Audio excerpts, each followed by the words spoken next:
Ay, welcome back to another video. So, dito tayo sa Mount Kulis ngayon. So, medyo mataas.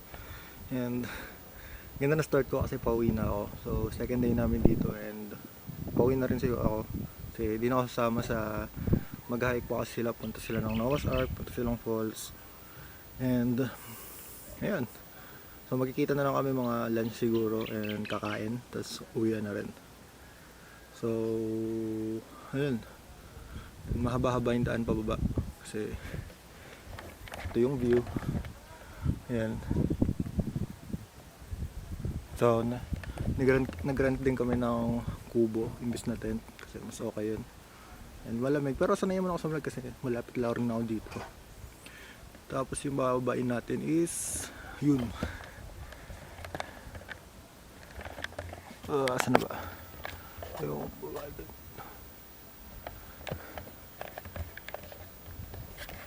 tapos medyo makulimlim pa, yun yung kaya medyo kailangan natin magmadali kasi makulimlim na din. May tricycle naman hindi ko nga alam kung magkano, wala na malayo, pero yun siguro hike down na tayo. Hike down, may ganun ba? Hike down, siguro maglalakad na ako pababa kasi mag-isa lang ako.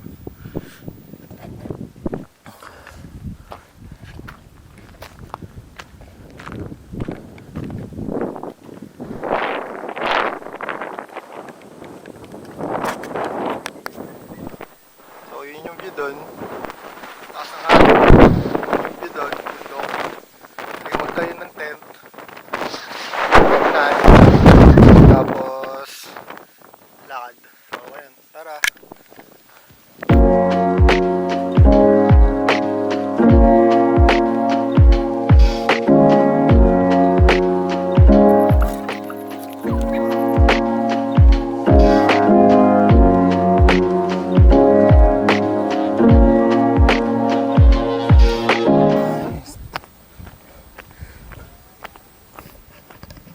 Oo, andito pa kami kahapon ng mga hapon pa.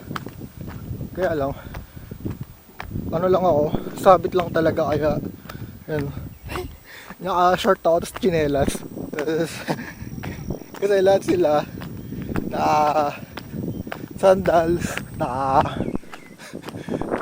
rubber shoes, ganun. Ready sila. Kita mo naman oh. Yan.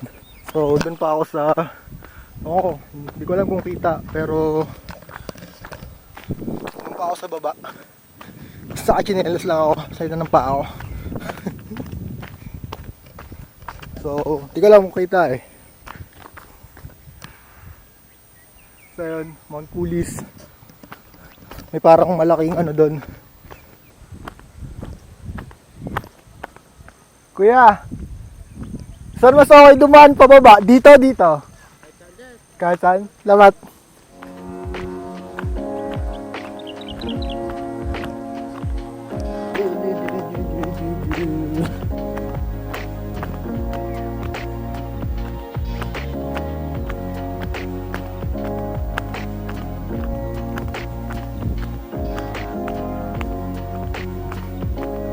Dan.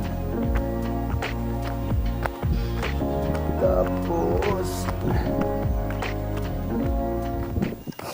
hindi ko lang mong kita eh, pero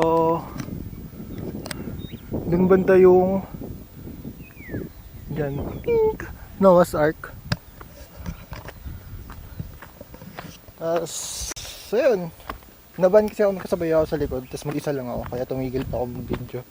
Tapos kinausap ko lang siya saan yung magandang daan. Tapos dito ako dumaan sa nag-akitan din namin kahapon. Ayan. Mukha lang siyang patag pero pababa siya. Sorry ko.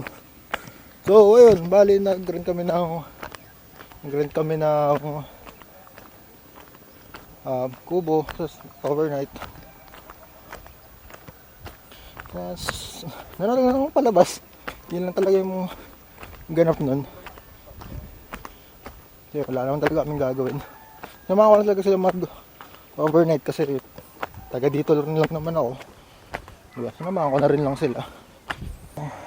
pinaka landing nila, landing spot. So, mag-register kayo dyan. Bili kayong stocks nyo. Pwede rin dyan.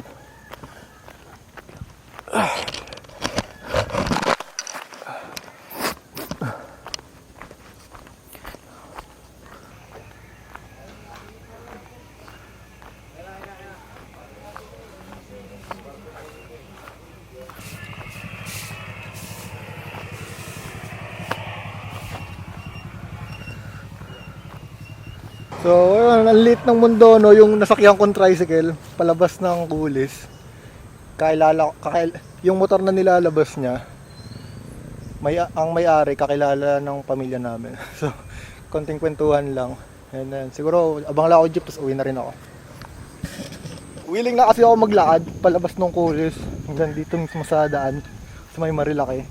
Tapos yun, nakita ko siya. Tapos, 100 na lang daw. So, sige.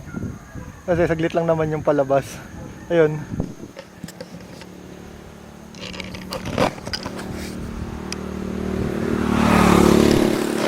Nakakamiss yung motor. Lalakad tayo. Anong mga nangyari sa Mount Kulis trip nyo? Kasi di ako sumama nung hike. Anong mga pinuntahan nyo? Punta kami sa sa Noah's Ark. Sobrang init, pero maganda. Oh, mainit ba? Uminit nung, di ba paalis na tayo? Nung palabas na tayo ng pero yung sa Noah's Ark hindi na init. Hindi, pagdating natin, uminit ng onte. Hindi, papalabas na paalis na Wag tayo. po kayong makinig sa kanila, sa akin lang po kayo makinig. Ano mapuntahan nyo? Falls? Pagtapos ng Mount Kulis sa bridge. Bridge na agad, no? At Kulis. Ay, Mount Kulis. Ng Noah's Ark. Bridge na. Naglakad ng sobrang haba. Ano ba siya, hanging bridge? Yun, Oh? Parang Sobrang Cloud9? haba. Sobrang haba. Anong Cloud9? Di ba hanging bridge yun yung nasuspended? Kung ang Cloud9, ang babaksakan mo lang, puno ng mangga, ang bababa. Doon ang babaksakan mo, ilog. Alug-alugin mo pa. Naririnig mo yung falls, Oo. yung nagasgas ng tubig. Relaxing talaga. Kumbaga worth it naman yung pagod.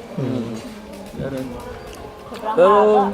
oo, kasi ang pinakamahaba doon, yung nilakad namin papuntang bridge eh. Yung pababa. Kung may taong hindi pa nakakapag-hike or whatsoever, Ano masasabi namin? may re-recommend nyo ba yung lugar? Oo. Lalo yung ganong ikot sa 3 lugar. Kaya naman. Kaya na. Kasi tibay-tibayan mo yung katawan mo. Ha? First time mo ba? Parang meron naman ako na. Pati ako, umakit na ako yung Bata pa ako, bundok talaga ako eh. Price-wise, okay ba siya? Oo. Kasi yung iba mahal na talaga. So, ang mahalagang tanong, kung may pupunta ng Mount Kulis, anong dapat nilang kunin? Toothpick. Tento kubo. Kubo. Kubo, ano eh. Kubo pa din. May paggabi, may may ganun. Kubo pa din na butas yung ulo. Kubo tayo. Tayo sa kubo. So, ayun, nakauwi na sila and yun yung kumbaga recommendation nila sa Mount Kulis and I hope may nakuha kayong konting details tungkol sa Mount Kulis and enjoy guys sa mga nangyari kahit konti sa pagbaba doon. And ngayon nakauwi na rin sila, kakabalik ko rin lang. So, ayun. Ingat and thank you and see you on the next one. Peace.